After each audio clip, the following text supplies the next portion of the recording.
มาเอิ้นนี่ย้ายมาเลยเนาะโดยแบบว่านัดกันประมาณจัก2 โมงบ่โดยตามที่เพิ่นเฮ็ดรถแล้วนะ อ๋อแบบว่าพร้อมแล้วรถก็พร้อมมา เอาสลิงแกมาเลย ก็ บ่แล้วค่อยนี่แหละสิไปแก้ให้ มันจะเล่นก็คือสิ ลายบ่ แม่นเข้า ก็สองซอก สาร2ซอบ100 โลเลยเนาะค่อยสิเอารถค่อยไปแก้ให้ แล้วก็มันสิมี มาส่ง เ ฮ้อนห้องมาเอิ้นนี่ เอามารอบเดียวบ่ได้เนาะกันใจจะเล่นก็ไม่ต้อง2รอบ อีต้นเพิ่น2รอบไกลเนาะ เครื่องใส่นี่ แม่นแล้ว อันผ้าห่มอีหยังแบบว่าก็พอมีพอสมควรเนาะที่เอื้อยซื้อไว้ใส่เสื้อผ้าอีหยังจังซี่นะ เป็นกระติกกระจอกไม่ยังเจ้าซื้อแน่ละเด้เนาะ ก็เอามาเบิดเนาะของที่เอามาใส่เพราะว่าเก็บไว้ก็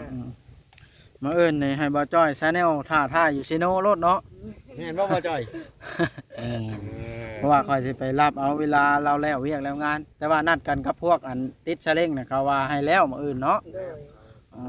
บ่ายโมงมาแล้ว แล้วบ่อนติดต่อซื้อสินค้าเจ้าได้มีเรียบร้อยแล้วบ่อย่าลืมกดติดตามเพื่อเป็นกำลังใจให้ผมด้วยนะครับทุกคนขอบคุณมากๆครับสบายดีพี่น้อง FC เบัดสุขุสุขคนเด้อเนาะเปิดภาพขึ้นมา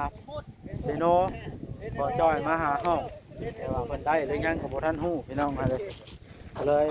นัดมาสบายดีเด้อสบายดีไปหมดก็ได้ไปนั่งอยู่ห่มกันเข้าห่มพวกเราเข้าบอส เห็นดิต่อ มาจ้อย นั่งลงบ่จ้อยปุ๊บเลย ต่อพากันไปแบบเท่ๆแท้นี่ผัวเมีย มาก็มาโต ก็พี่น้องสบายดีเด้อ สบายดีทีมงาน สบายดี สบายดีบ่เอ็นสบายดี เป็นแนวได้ ไปทางใดมาทางใดจึงมาสดเซโนมื้อนี้ ไปหาห้องเสาหาบ้านพัก เอาแล้ว เป็นแนวได้ ชานดิซะ ก็สิมาหาขายเขื่อนขายของหาเสาห้องอยู่ใกล้เมืองเนาะในเมืองซิโนตลาดซิโน ได้แล้วบ่ ก็ได้แล้วจ่ายเงินเพิ่นแล้ว เรียบร้อย แต่พร้อมบอกว่าเก็บเครื่องเขามา เอาเก็บเครื่องเข้ามาจ้ะ ของเข้ามาเนาะ โดย อยู่ในตลาดเลยบ่วันเช้านี่อยู่ใส่ พอได้นั่งตลาดนอกตลาด เจ้าอะไรมันให้ผู้ได้สิจะต้องพาผู้ลบผู้เสือเนาะตลาดพุ่น ในตลาดมันบ่มีนะห้องผักมันก็ห้องเสามันก็อยู่นอกเนาะก็บ่ได้ใกล้ปานใดจากตลาดนี่ก็ประมาณครึ่งโลเนาะ เสาเป็นเดือนบ่หรือเสาเป็นมื้ เสา อ เป็นเดือน สองอีก เดือนเท่าไรบัดนี้ เดือนหนึ่ง600,000 เดือนละ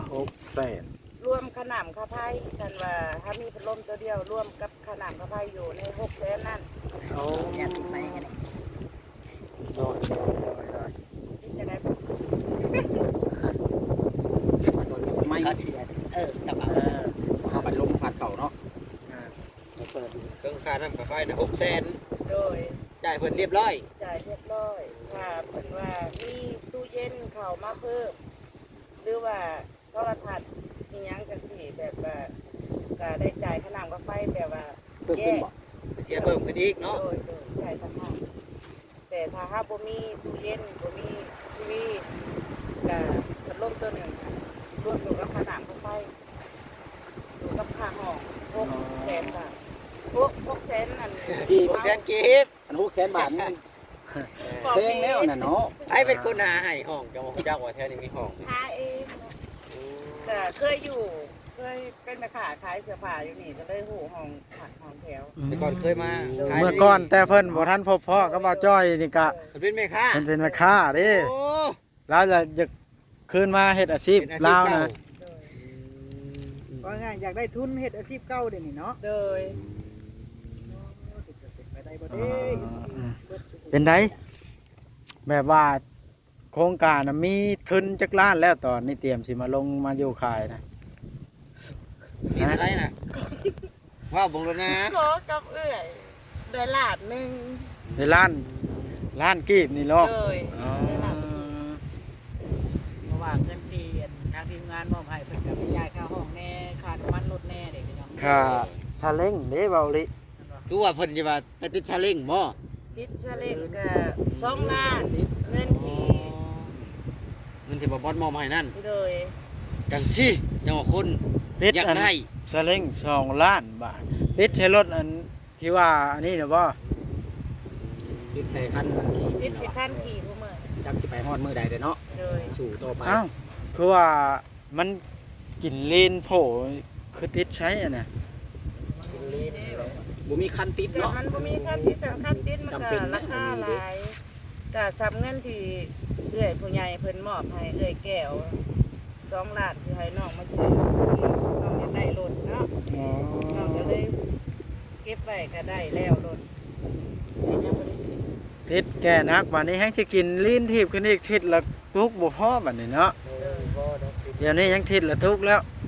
ควันเนาะ มันอันนั้นเครื่องในมันอยากเสียหายเนาะ มันควันแหมมันรวมแล้วเนาะลีนเนาะเอาบรรทุกหน้ากากแม่นสิเปลืองลีนนี่แม่นสิโป่กว่าเก่า มันควานไม้นี่ก็สิเบิดได้อเนาะเบิดหลักพันพุ่นแล้วข่อยว่า พันกว่าแล้ว โอ้ยควันมันมีแนวเสียไปเรื่อยๆได้ แม่น มีแต่แนวเพไปเรื่อยๆเด้ ไปแล้ว นอกจากเปลี่ยนคันใหม่บ่บ่เองโอ้คันใหม่ผมก็ว่าเรื่องเงินเรื่องคำเนาะมันแพงเนาะนี่แหละ เอื่นไปฮุบมาเลยเนาะ เครื่องคองนี่เตรียมได้เรียบร้อย ก็ยังค่ารถไปติดรถแล้วก็ประมาณเพิ่นทางงานเพิ่นบอกว่าบ่าย2บ่าย3เนาะ เพิ่นนัดอันใด โดยคันเอารถไปดาไปเพิ่นเฮ็ดตอนเช้าเนาะคันแล้วเพิ่นจะให้เวลาบ่าย2ถึงบ่าย3 เราเบื่อซ่ามันเบื่อไว้กว่านั้น โด เนาะ ยโดย ติดตามมัน ตาม ลูก คิ ค้าว เป็นตัว เนาะ ร้ายลูกค้าเป็นตัวร้ายในการที่ซ่าแน่ โดยแต่สิเอารถเข้าไปให้เพิ่นแต่เช้า อืมจำเป็นตัดสินใจออกมาบาดนี้เนาะ โดย ก็ได้ขักแล้วเนาะแน่ก็ต้องออกเพื่อความสบายใจ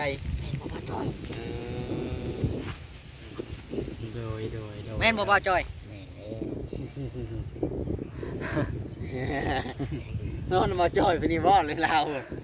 มาจ่อยตัวได้น่ะ จอยชกจอยเลย เห็นดีว่าเจ้าก็ได้เมียคิดแบบน่ะ เห็นดี ตกลงวงใจกันแล้วเนาะโอ้เฮ็ดหยังก็ต้องพร้อมเคียงหน้าได้คันผู้หนึงพร้อมผู้หนึงบ่พร้อมนี่มันสิลำบากใจ นี่แหละ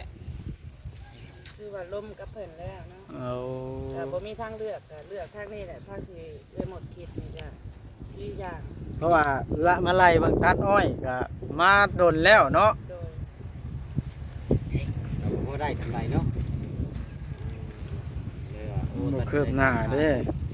ตัดอ้อยก็ได้อืม คือค่าคายนี่ค่าคายยังนี่นะ ค้าขายนี่ว่าถามผู้ใหญ่เพิ่นหลายคนเพิ่นก็พอมาขายเป็นกับข้าว เด็กพวกกินนี่บ่ เป็ของกิแม่น อาหารตามสั่งนี่บ่ อาหารแบบว่าโลกขายเฮ็ดอาหารถุงใส่ถุงใส่เล่นขายใหญ่สารขายอย่างดีแต่ผู้ใหญ่หลายคนเพิ่นก็บอกว่าให้ขายกับข้าวกับน้ำเนาะเป็นขายเฮามีรถอิหยังสิมันสิขายแบบมันสิขายง่ายกว่าเสื้อผ้าเนี่ยมันจะขายยากเพิ่นว่า นี่ แนะ แหละ นำมาเนาะ เราต้องไปเสาหาดอีก โด เนาะ ยเพิ่นว่าให้คันมีรถแล้วก็ให้เล่นขายพวกกับข้าวขนมเป็นกับข้าวอิหยังสิ ทั่วๆไปเนาะ โดย ขายคือรถตลาดน้อยเด้ โดยเพิ่นให้เฮ็ดจังซั่นก่อนพวกผู้ใหญ่เพิ่นว่า ที่ฮุบมาน่ะแบบว่าเครื่องครัวมันยังครบเบิดแล้วเนาะ ก็ มี มี บ่ ครัวก็มีซ้ำที่ด้วยหมดชื่อนั่นแหละ หม้อหนึงหน่วยหนึง มีหม้อหนึ่งมีหม้อแกงแล้วก็มีถ้วยมีบ่วงที่เพื่อซื้อไว้แล้วก็ทั้งน้ำแล้วก็ทั้งน้ำมาใส่น้ำใส่แล้วก็ทั้งน้ำกินเนาะแล้วก็มีข้าว2 ซอบที่เลยหมดซื้อไว้นะ แต่ว่าที่อยู่ที่นอนเด้ ที่อยู่ที่นอนข้าวห่มเนาะ ตัวผ้าห่ม นอนก็ยังบ่มี หมอนยังบ่ทันมีซ้ำ นอนท่านบ่มี สู่ชนชีวิตลีนี่ล้มต้นนับหนึ่งใหม่เนาะสามผัวบ่าวเมียสาวบ้านนี่ ผู้บ่าวแม่สาวตัว ศาสตร์ก็ถือไปถือมาศาสตร์เงินน่ะ สร้างนอกนะ ต้องเอามาให้ไปดิ บ่จ้อย เดี๋ยวนี้ต้องบ่จอยจัด แม่นบ่จ้อย ทางห้องก็เอื้อ สา หมด มีก็อยากให้ คุ เพิ่น ยรายเรียบร้อยแล้วห้องที่ไปเปิดไปเสาอยู่ค่ะก็เว้ารายละเอียดแล้วค่อยสิมาเปิดห้องอยู่เสาห้องอยู่ก็ค่อยอยากขายห้องซื้อเจ้าของห้องก็เอ้ยพ่อนแล้วก็ใจดีอยู่แล้วก็บอกค่อยก็บอกว่าค่อยนี่มีแบบว่าเพิ่นมาถ่ายทำเรื่องนั้นเรื่องนี้ยังสิค่อยเป็นคนที่บ่มีเนาะเพิ่นมาช่วยเหลือเงินจากที่ได้มานี่ก็ผู้ใหญ่เพิ่นช่วยเหลือมา แล้วก็สิมาสั่งอาชีพของเจ้าของอหยังสิบอกกับเพิ่นว่าบ่เป็นหยังว่าเข้ามาได้ง่ายเพราะว่าห้องแถวของเพิ่นน่ะมีคนหลายคนคือกันที่แต่ว่ามาสัมภาษณ์อหยังสิ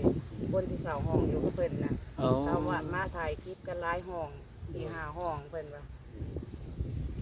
ช่องเขาเบาเที่ยงเบาอีหยังแนวนี้เพิ่นก็ฮู้เบิดอันห้องที่คอยไปเสานะโดย แต่ว่าเขาบอกกันว่ายันว่ามัน บอก วุ่น ไว้ วายเนาะ โดยเพิ่นก็บอกว่าบ่มีปัญหานี่นะ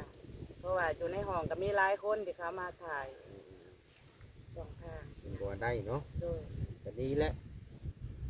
นี่บ่บ่จ่อย ดีดีดีดี ดีแล้ว